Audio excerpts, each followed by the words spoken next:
Hi friends, എൻ്റെ ഈ താമരയുടെ ലോകത്തേക്ക് എല്ലാവർക്കും സ്വാഗതം. ഇന്ന് നമുക്ക് താമരയുടെ ട്യൂബർ നടുന്ന രീതിയിൽ കണ്ടുപോകാം. പിന്നെ ഇത്തിരി വലിച്ചു നീട്ടി വലിയൊരു വീഡിയോ ആണ്. എന്നാലും പെട്ടെന്ന് പറയുകയാണെങ്കിൽ നമ്മൾ സാധാ ചെയ്യും പോലെ ഏതൊക്കെയാണ് ചാണകപ്പൊടി, എല്ലുപൊടി ഇതിട്ടാണ് ഞാൻ സാധാരണ ചെയ്തുകൊണ്ടിരിക്കുന്നത്. ഈ പ്രാവശ്യം വേറെ നല്ല ഈ സ്റ്റാർട്ടിങ് ഇതിൻ്റെ കൂടെ തന്നെ DAPയും കൂടെ കുറച്ച് ആഡ് ചെയ്താണ് ചെയ്യുന്നത്. എന്താ ഇതിപ്പം ആദ്യമായി കുറേ ചാണകപ്പൊടി അങ്ങ് എടുത്തിറങ്ങുന്നത്. ഇത് പിന്നെ നല്ല പൊടി അല്ലാത്തതുകൊണ്ട് ഇത് കുഞ്ഞു കുഞ്ഞു കട്ടകളുണ്ട്. അതൊക്കെ നമുക്ക് വേർതിരിച്ച് തിരിച്ചങ്ങ് എടുത്ത് മാറ്റാം.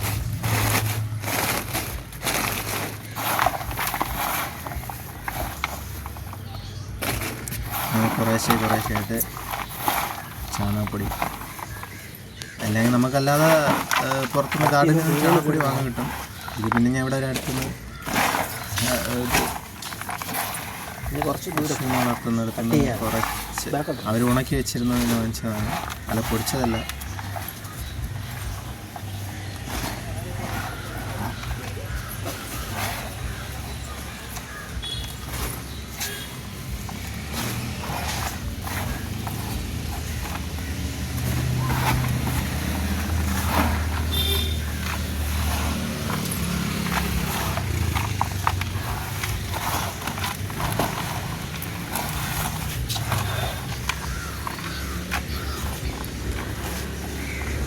എല്ലാ തരികളും മാറ്റി, അത് വേറെ ഒന്നുമല്ല, അത് നമ്മൾ കുറച്ച് വെള്ളമൊഴിച്ച് ബേസിനിലിട്ടിട്ട് വീണ്ടും പൊടിച്ച് നമുക്ക് എടുക്കാൻ പറ്റും.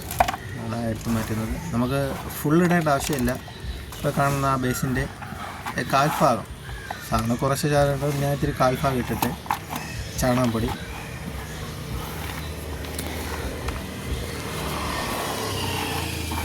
നമ്മൾ പൊടിച്ച ചാണകപ്പൊടിയാണ് വാങ്ങുന്നതെങ്കിൽ ഇതിൻ്റെ ആവശ്യമൊന്നുമില്ല.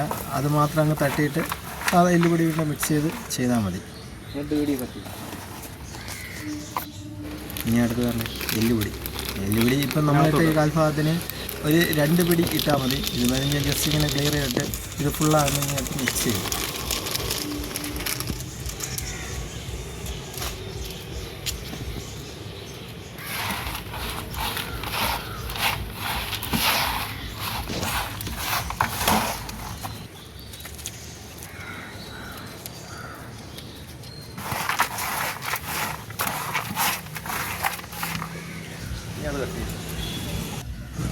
ഇനി ഇത് കാണുന്നത് ഫുൾ ചേർ നിറയ്ക്കാമെന്നില്ല. ഇതിപ്പം ഇങ്ങനെ ഉണങ്ങിയിരിക്കുന്നതുകൊണ്ട് നമ്മൾ ഫുൾ എന്താ പറയുക, ട്യൂബറിലെ നട്ട് കഴിയുമ്പോൾ എയർ വരാൻ ചാൻസ് ഉണ്ട്. അപ്പം ഒന്നേ വെള്ളം ഒഴിക്കുക. ഇതിപ്പം നമ്മൾ മുൻപ് നട്ടതിൻ്റെ ചേർ ഇപ്പോൾ ഒത്തിരി ഉണ്ട് ലൂസായത്. അത് ഇത് ഒരു 2-3 ഇട്ടിട്ട് ഇതുമായിട്ടൊന്ന് മിക്സ് ചെയ്യും ചാണകപ്പൊടിയായിട്ട്. അപ്പോൾ ഇത്തിരി നല്ല നനവ് കിട്ടും. ഇല്ലെങ്കിൽ മേളിൽ എന്താണെന്ന് പറയാം, അടിയിൽ നിന്ന് ബബിൾ വന്നുകൊണ്ടിരിക്കും. ഇത് ഞാൻ ചെയ്യുന്ന രീതിയാണ്. ബാക്കിയുള്ള അവരുടെ ഓരോ ഇഷ്ടത്തിന്.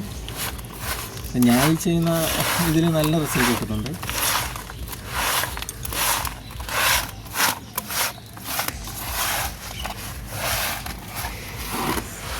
നല്ല രീതിയിൽ അങ്ങനെ എല്ലുപൊടിയും ചാണകപ്പൊടിയും വെള്ളത്തിനേക്കാളും ഇതാകുമ്പോഴത്തേനും നല്ല കട്ടിക്കങ്ങിരിക്കും. അപ്പോൾ ഏറ്റവും അടിയിൽ തന്നെ ഇരിക്കും.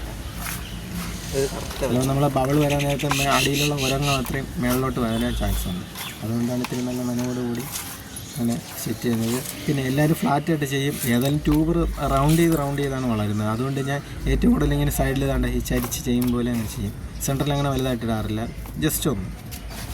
അപ്പോൾ മറ്റേ വളങ്ങൾ പെട്ടെന്ന് സെറ്റാകും. എന്നിട്ട് ഇതിപ്പം ജസ്റ്റ് ചാണകപ്പൊടി കുറച്ചിരുന്ന് ഇവിടെ ഒന്ന് ക്ലിയർ ചെയ്തിട്ടാണ്.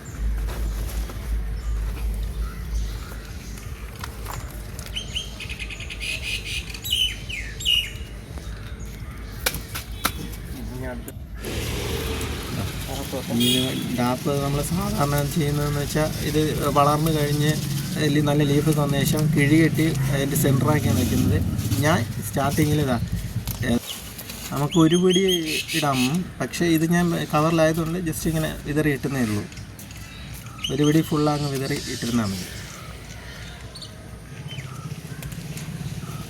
അല്ലാതെ ഈ അടിയിലിട്ടെന്ന് പറഞ്ഞ് വേറെ ഒന്നും സംഭവിക്കും.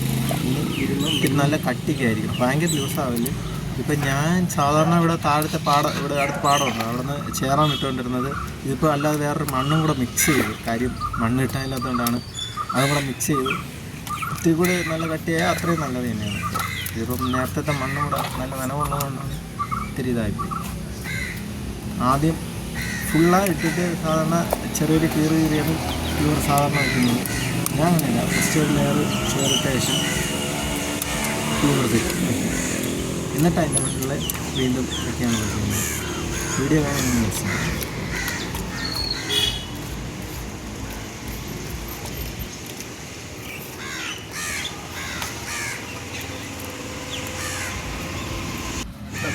ട്യൂബർ പിന്നെ കട്ട് ചെയ്തില്ല, ആ വലിയ ട്യൂബർ തന്നെ അങ്ങെടുത്ത് സെറ്റ് ചെയ്യാമെന്ന് വിചാരിച്ച്. ഈ കാണുന്ന വേറെ ഒന്നുമല്ല, നമ്മളെ ബുച്ചേരി ട്യൂബറാണ്. കാര്യം അതൊക്കെ എന്ന് വെച്ചാൽ നല്ല ഹെൽത്തി ട്യൂബറാണ് കിട്ടുന്നത്. വെറുതെ ഫുള്ളായിട്ടിട്ട് ചെറുതായിട്ടൊന്നും കീറി വെച്ച് ചാല് പോലെ കീറി വെച്ചിട്ട് വയ്ക്കുന്നതിനേക്കാളും എനിക്ക് ബെറ്ററായിട്ട് തോന്നിയതാണ്. അപ്പോൾ ഇതിൻ്റെ മേളിലാകുമ്പോഴേ കറക്റ്റ് അങ്ങിരിക്കും. ഇതിൻ്റെ ടിപ്പൊന്നും ഒടിയാതെ സൈഡിലായിട്ട് ക്ലിയർ ചെയ്ത് വെച്ചിരുന്നാൽ മതി. ഇതേപോലെ എത്രയേ ഉള്ളൂ. പിന്നെ എൻ്റെ എഡിറ്റിങ്ങൊക്കെ ഇത്ര ഇതായതുകൊണ്ട് ഇത്തിരി വീഡിയോ നീണ്ടു പോകുന്നതേ ഉള്ളൂ.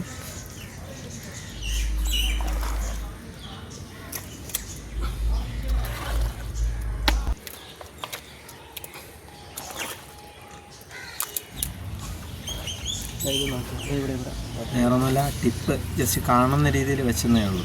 അല്ല ഫുള്ളങ്ങ് താഴാതെ. അത് കഴിഞ്ഞ് കിട്ടുമ്പോൾ നമ്മൾ ചെയറിടുന്തോറും ചിലപ്പോൾ ഒടിഞ്ഞു കഴിഞ്ഞാൽ വെച്ചുകൊണ്ടാണ് ക്ലിയർ ചെയ്ത് പതിയെ വെച്ചത്. മെയിൻ അത് മാത്രം നോക്കിയാൽ നമ്മൾ ആ ഫ്രണ്ടിലെ ടിപ്പ് ഒടിയാതെ ട്യൂബർ എപ്പോഴും ശ്രദ്ധിച്ചാൽ.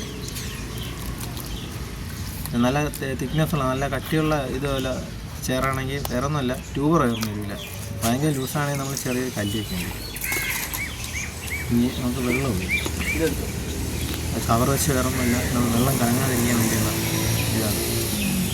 അത് എടുത്തുകൊണ്ട്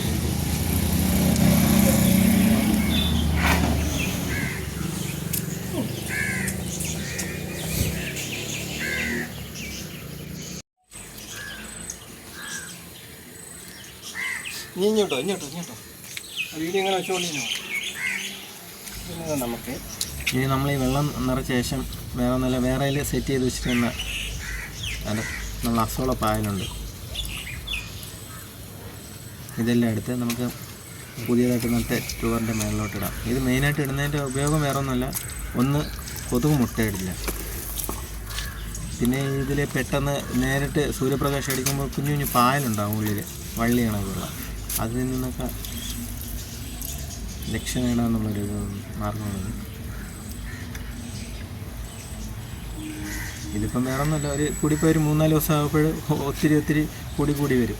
ഒന്ന് നമ്മളിത് പറക്കി ചെടിയിൽ മുട്ടിലിടാം, അത് നല്ലൊരു വളമാണ്. ഫുള്ളെടുത്തു അയ്യ അങ്ങനെ എടുത്തില്ല,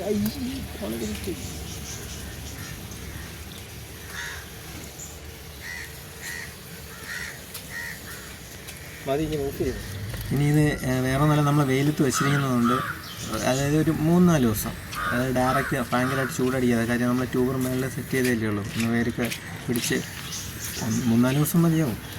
അപ്പം ഡയറക്റ്റ് വെള്ളം അടിക്കാത്ത രീതിയിൽ ഒന്നേ നമ്മൾ ഷെയ്ഡിലോ എവിടെയെങ്കിലും താഴെയാണ് സെറ്റ് ചെയ്തിട്ടുണ്ടെങ്കിൽ ഡയറക്റ്റ് സൺലൈറ്റ് അടിക്കാത്ത രീതിയിൽ വയ്ക്കാം. ഇതിപ്പം ഞാൻ നെറ്റ് വെച്ചിട്ട് ചെറിയൊരു ഷീറ്റ് എടുത്ത് നിർത്തുന്നേ ഉള്ളൂ.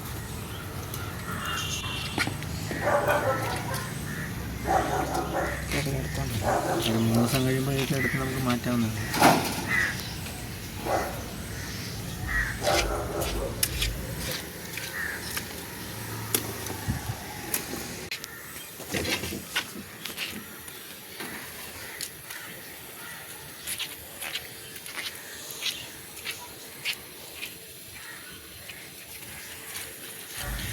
പിന്നെ ടെറസിൻ്റെ മണ്ടയിൽ ചെയ്യുമ്പോഴേ ക്ലീനിങ്ങിൻ്റെ പണി ഇതിൽ കൂടുതലും നീക്കും. അപ്പോൾ അടുത്തൊരു വീഡിയോ ആയിട്ട് വീണ്ടും കണ്ടുമുട്ടാം. Bye bye.